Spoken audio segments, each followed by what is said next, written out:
EPS 95 pension पर मौन है सरकार। देखें क्या बोल रहे पेंशनभोगी। ईपीएस 95 पेंशन पर मौन है सरकार। देखें क्या बोल रहे पेंशनभोगी।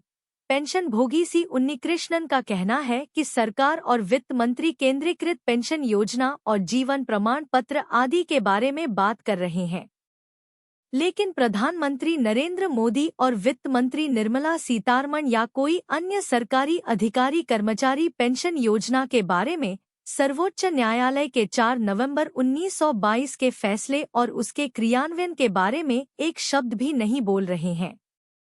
ईपीएस 95 पेंशन पर मौन है सरकार। देखें क्या बोल रहे पेंशनभोगी। जबकि फैसला आने के 2 साल बाद भी ऐसा नहीं हुआ है। अब आम जनता की जानकारी के लिए कोई बता सकता है कि क्या कोई ऐसा नियम है जिसके तहत सरकार सर्वोच्च न्यायालय के आदेश को खारिज कर सकती है। प्रधानमंत्री 7वें और 8वें वेतन आयोग की रिपोर्ट और सरकारी कर्मचारियों के वेतन में वृद्धि के बारे में बात करते रहते हैं। उसी प्रधानमंत्री के पास 4 नवंबर 1922 को सर्वोच्च न्यायालय के ईपीएस पेंशन आदेश के बारे में बात करने का समय नहीं है। Employees pension scheme, pensioners pension fund, वे आसमान के नीचे के सभी विषयों पर बात करते रहते हैं, लेकिन अभी तक उन्होंने 75 वर्ष से अधिक आयु के गरीब ईपीएस पेंशन भोगियों के बारे में अपना मुंह नहीं खोला है, जिन्हें ज्यादातर मामलों में 1000 रुपये या उससे कम मासिक पेंशन मिल रही है। हमें ऐसी सरकार नहीं चाहिए जो वरिष्ठ नागरिकों की उपेक्षा कर रही हो। पेंशन भोगियों के लिए डीओपीडब्ल्यू ने जारी किए महत्वपूर्ण आदेश। हर पेंशन भोगी ध्यान दे। पेंशन और पेंशन भोगी कल्याण विभाग डीओपीडब्ल्यू ने सरकारी कर्मचारियों और पेंशन भोगियों से जुड़े कई मुद्दों का समाधान किया है। इन मामलों को विस्तार से निम्नलिखित बिंदुओं को केस स्टडी के रूप में समझाया गया है। इन मुद्दों को उदाहरण के माध्यम से अच्छी तरीके से समझाया गया है, तो हर पेंशन भोगी इन बातों का ध्यान दे। 1. जाति प्रमाण पत्र के सत्यापन में देरी और पेंशन लाभ। समस्या। कई पीएसयूज और सरकारी निकायों ने सेवानिवृत्त कर्मचारियों के पेंशन लाभ को जाति प्रमाण पत्र के सत्यापन में देरी के कारण रोका। विशेष रूप से एससी सेंट कर्मचारियों के लिए यह समस्या गंभीर पाई गई। सुझाव और समाधान। डीओपीडब्ल्यू के आदेश के अनुसार पेंशन या सेवानिवृत्ति लाभों को जाति प्रमाण पत्र के लंबित सत्यापन के कारण नहीं रोका जाएगा। यदि सत्यापन लंबित है तो भी पेंशन लाभ समय पर प्रदान किए जाएंगे। संसद समिति की सिफारिशें। केंद्र व राज्य सरकारों को समयबद्ध प्रक्रिया 6 महीने की सीमा में प्रमाण पत्र सत्यापित करने का निर्देश देना चाहिए। गलत जाति प्रमाण पत्र का उपयोग करने पर सख्त दंडात्मक कार्रवाई के लिए कानून बनाने की आवश्यकता। प्रभाव। यह आदेश यह सुनिश्चित करता है कि जाति सत्यापन की देरी के कारण सेवानिवृत्त कर्मचारियों को वित्तीय संकट का सामना न करना पड़े। मुद्दा 2. ग्रेच्युटी और उत्तराधिकार प्रमाण पत्र। समस्या। एक कर्मचारी की मृत्यु के बाद ग्रेच्युटी भुगतान को लेकर उनके उत्तराधिकारियों में विवाद उत्पन्न हुआ। मामला अदालत में लंबित था। सुझाव और समाधान।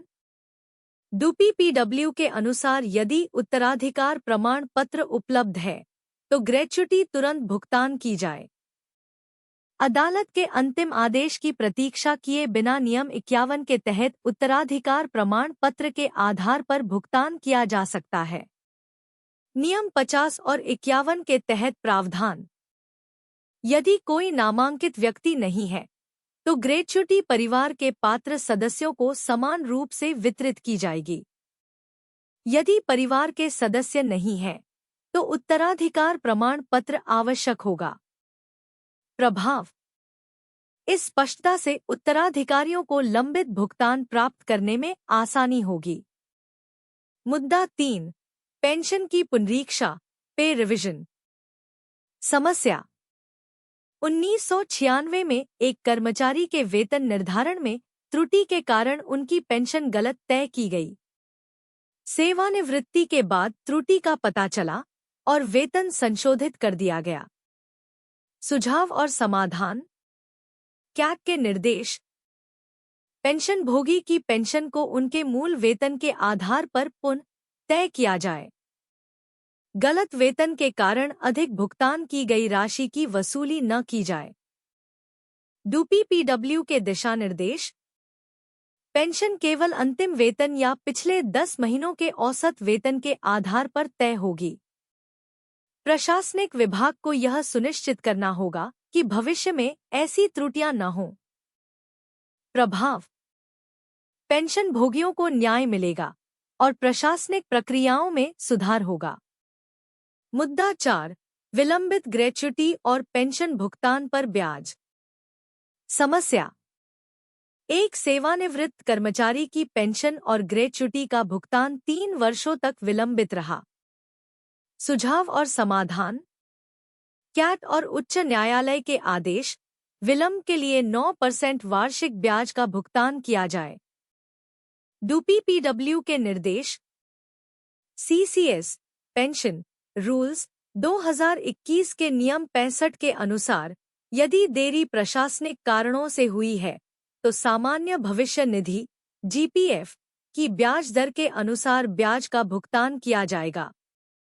पेंशन और ग्रेच्युटी के मामलों में विभागीय लापरवाही पर सख्त कार्रवाई की जाएगी। प्रभाव। इस आदेश से समय पर पेंशन और सेवानिवृत्ति लाभ सुनिश्चित होंगे। मुद्दा 5। पुरानी सेवा की गणना। Counting of past service. समस्या। एक कर्मचारी जिसने राज्य विश्वविद्यालय में सेवा की थी और बाद में केंद्रीय स्वायत्त निकाय में शामिल हुआ, ने अपनी पिछली सेवा को जोड़ने का अनुरोध किया। सुझाव और समाधान। डीपीडब्ल्यू के निर्देश। 1 जनवरी 2004 से पहले की सेवा को केवल तब जोड़ा जाएगा जब कर्मचारी ने तकनीकी त्यागपत्र टेक्निकल रेजिग्नेशन दिया हो। पिछली और वर्तमान सेवाएं समान पेंशन प्रणाली के तहत हों। नई पेंशन प्रणाली एनपीएस में शामिल कर्मचारियों के लिए यह सुविधा उपलब्ध नहीं है। प्रभाव।